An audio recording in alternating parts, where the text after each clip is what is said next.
За зоон инженер технологи мэргэжлийн хөтөлбөрийг 1942 онд Монгол Улсын их сургуулийн харьяанд анх нээсэн түүхтэй. За бид манай сургуулийнхан бол 70 гаруй жилийн турш зоон инженер технологи мэргэжилтнийг бол бэлтгэж байна. За зоон инженер технологи мэргэжилтний хувьд бол Монгол Улсын мал аж ахуйн салбарын бүхий л үйл ажиллагааг малыг тижээж арчилахаас нь эхлээд мал аж ахуйг удирдан зохион байгуулахыг хүртэлх бүх ажлыг бол хийх чадвартай ийм мэргэжилтэн байх шаардлагатай байдаг. За тийм ч учраас энэ тал дээр бол манай сургууль их анхаарч ажилладаг.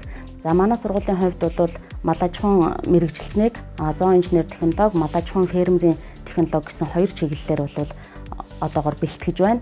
За тэгэхээр зоон инженер технологи мэргэжлийн хувьд бол ерөнхий зоотехникийн үйлчлэгийг үзүүлэх чадвартай мал аж ахуйн үндсэн мэргэжилтэн байх бөгөөд мал аж ахуйн фермерийн технологич нь бол мал амтныг фермерийн аж ахуй болгон хөгжүүлэхэд эрчимцэн болон хагас эрчимцэн байдлаар эрхлэн хөтлөхөд юу шаардлагатай, мэргэжлийн зүгээс юу шаардлагатай тэр бүхнийг бол оюутнуудаа мэдлэг болгон олгох ийм зорилготой бол ажиллаж байна.